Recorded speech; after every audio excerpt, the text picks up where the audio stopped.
Hello, this is Storytime with Uncle Scotty. I am your host, Uncle Scotty. Not just today, but always, but you know that. But just in case this is your first time joining Storytime with Uncle Scotty, I wanted you to know that we have our own mugs. And we have our own wall decor, aka bookmarkuses. If you happen to need a bookmarkus or a mug, or you want your own stories, you can always check us out on Patreon. Thanks to everyone who's out there supporting us on Patreon. And I want to give a special shout out to one of our supporters on Patreon today, Donna! Donna, one of my bestest friends in the whole world. Thank you, Donna, for watching, taking us all in, spending story time with Uncle Scotty, sending me photos and questions and thoughts about story time as they come to you. It's a highlight of my day every time that it's story time. We've been reading Ways to Make Sunshine by Renee Watson, a Newbery Honor and Coretta Scott King Award winning author. And Ryan is navigating life in this new house, this new old house that she and her family have moved into. And then she's also getting ready for this big Easter presentation that I guess she's going to do at church. And so last time her grandmother came over and did her hair, got her hair ready, and told her a little bit about what makes beauty. And it's not the things on the outside, but it's the thing on the inside and how we treat others. And I think that was really beautiful and something to take to heart, especially if your name is Ryan Hart, like Ryan Hart in our book. So, let's read on. Chapter 9, What Easter Means to Me. The next morning, Mom makes me wear a shower cap when I get in the tub, so your hair doesn't get wet, she tells me. And when we go outside to get in the car to ride to church, she tells me to put on my hood because it's drizzling. Church starts off with prayer and singing. I usually sit next to Mom and Dad, but today all the children who are saying speeches are sitting together. We take up 3 rows and will say our speeches in between songs and choir sings. We will say our speeches in between the songs that the choir sings. That makes more sense. The choir sings their first selection, and then Deacon Leroy calls up Luke to the front of the sanctuary to play his piano solo. Please give a round of applause for Luke as he plays Amazing Grace. That's not really right, but you know how Amazing Grace goes, I think. If not, maybe we'll try to put a little bit of it in this video right now. Great. We don't want this video to play any music without getting the right permissions. We're just going to play a little bit. Okay. We all clap as Luke, who is 16, walks to the piano, sits down, and starts to play. Luke plays the piano like it was made just for him. His fingers float along the keys, making the old women cry and the old men lift their hands. And then, just as the adults really start to catch the spirit, Luke turns around, winks at those of us in the front row, and starts to play the Linus and Lucy song from Charlie Brown. Dun dun dun dun dun dun dun dun dun dun. I think. Dun dun dun dun dun dun dun dun dun dun dun dun. All of us kids start laughing, and by the time Deacon Leroy gets back to the microphone to get everyone to calm down, Luke has ended his piano solo and is returning to his seat. Luke. Well, amen. The young man has a gift, doesn't he? Son, I hope you use your gift for good, not to be mischievous. Deacon Leroy clears his throat. Now, let's see. Next we have Bobby Manning coming to recite his speech. We are still giggling, but then there is a hush over the audience once Bobby gets to the microphone. He is talking a little too fast, but at least he says his whole speech. The mic wasn't turned up enough, so it was hard to hear him. Deacon Leroy stands and says, "And next we have Miss Kiki."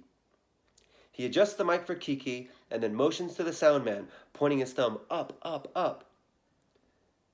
Kiki takes the mic off the stand and says her speech with no mistakes and no pauses at all. She does so well, the whole congregation is clapping and saying, "Amen, amen, amen, amen." Kiki always does a good job. She is good at acting and singing, and now I see making speeches as something to add to her long list of things Kiki is good at.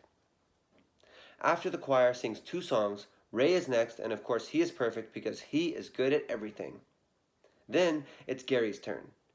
Gary forgets one of his lines and starts crying so hard his mom has to carry him off the stage. Olivia messes up twice, but she doesn't cry. Instead, she keeps squinting her eyes.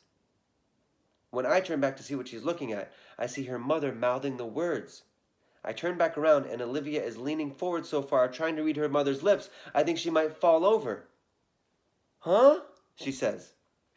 Her mother whispers, but not that quietly. Christ rose on this day.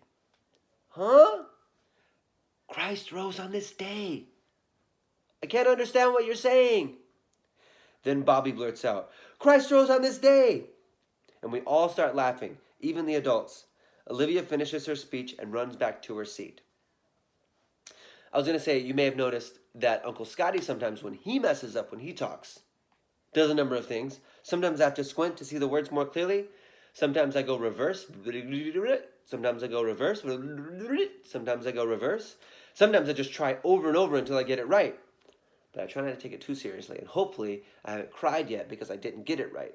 We'll see if that can sustain, if that can last. There are more speeches and more songs from the choir, and then it's my turn. I walk over to the microphone, feeling confident in my new dress with my freshly pressed hair. I speak the title loud, like I practiced. What Easter means to me. The mic makes a high-pitched squeaking sound, eep, and all the children in the front row plug their ears. I step back and say it again. What Easter means to me. The microphone isn't loud enough this time, and some teen on the third row, who only comes to church on holidays with his grandparents, says, We can't hear you. It's already a tough start for Ryan. And Deacon Leroy tells me, Just take the mic, just take the mic off the stand. Hold it close to your mouth, sweetheart. And I don't know if it's because my hands are sweaty or if it's because I just saw Olivia mess up so bad, but I dropped the mic and it makes a really, really loud noise, and now I have forgotten all the words to my speech. Oh my gosh. And there's Ryan. She looks so nice in her dress with her hair. She's very nervous. It's okay, baby. Take your time, Miss Howard says. She's the Sunday school teacher and the woman who puts on all special programs for Easter and Christmas and youth revival. It's okay. Just take your time, she says. I just stand there. I don't look at Mom or Dad or Ray or Kiki. I don't remember any of the words I practiced. I think maybe I can just say anything about Jesus and the cross and him rising and Miss Howard, but Miss Howard has our speeches in her hand. She is sitting there in the front row following along. Just when she starts to give me the first word, I walk away. As I go to take my seat, I hear that holiday church-going boy say, I guess Easter doesn't mean anything to her. All the kids laugh, and so instead of taking my seat, I keep right on walking. I see Mom scoot over to make room for me, like she did last year and the year before that, and always, but I don't go sit by her. I go to my Sunday school classroom. I know that no one will be in there. It's my favorite room in the church because all the pictures of brown angels that hang on the wall. I sit down in one of the metal chairs. I can't believe that after all that practicing, I got up there and could not remember my speech. Now that I'm in here all by myself, I can say it over and over in my head. Mom comes into the classroom and puts her arms around me. She wipes my tears and gives me the same speech she always gives. It's okay, at least you tried. She hugs me and says, We ought to go back up and listen to the rest of the program. Please, Mom, please don't make me go back to the sanctuary. I just can't.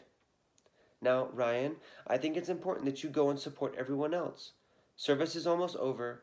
You won't be up there long. You can even sit with me and your father. I can hear the choir singing, and I know this means that there is only one more round of speeches. But Mom, everyone laughed at me. I don't want to go back up there. Ryan, honey, what have I told you about living up to your name? About being the leader that you are? I'm not a leader. I'm a girl who gets scared standing in front of people, and that I freeze and forget my words. That's not a good leader at all. Yes, it is, as long as you tried. That's all I ask of you is that you try. You have nothing to be ashamed of. Next time, you'll try again, and maybe you'll get through the whole thing. Mom takes my hand and we go back upstairs. No holding your head down, she says. I try. I really do try to keep my head up. But as soon as we go back upstairs, I keep my eyes on the floor, careful not to make eye contact with anyone. I wonder why Jesus' love for us has to be celebrated by torturing children to memorize poems. Right now, all Easter means to me is microphones that don't work and brains that forget words for no good reason. After church, I rush to the car and don't even say goodbye or good job to Kiki. On the ride home, Mom, Dad, and Ray are all quiet and acting like if they say something to me, I will collapse into tears. Dad has the gospel radio station on, and Kirk Franklin's voice is filling up the car. I decide to say the speech out loud. I couldn't do it in front of a full congregation, but I know I can do it here with my family. I know that Mom is right about trying and trying again.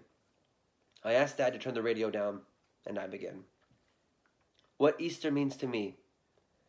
It is the coming together to give thanks, to sing praises, not for material things, but for the love that heals us, that saves us. It is the coming together to embrace new beginnings, to ask for and offer forgiveness, to count our blessings, to remember grace, to hold on to kindness. Easter means a brand new day to try again, to lend a hand. Easter reminds us to put others first, to be the best that we can. This is what Easter means to me. It's a nice speech that Ryan had, and a good place for us to stop so that we can find out what happens next time on Storytime with Uncle Scotty. I have been your host, Uncle Scotty. We have our own mugs. I know that it is not Easter today, if you're watching this when it's coming out. Perhaps you're watching this sometime in the future, maybe on an Easter in the future. But I still think that all these words are really nice. Coming together to give thanks for love that heals us, to embrace new things, to ask for forgiveness, to hold on to kindness, to help others, to put others first, to be the best we can be. All those things sound really universal. All those things sound like they could apply definitely today, definitely right now, definitely in these times, and probably on any day. And so I think that that's not only what Easter means to Ryan, but maybe what love and what life means to Ryan, maybe. It's what life means to me. Maybe that's what life means to you as well. Okay. Thank you so much for watching Storytime with Uncle Scotty, and I can't wait to be back tomorrow. Bye!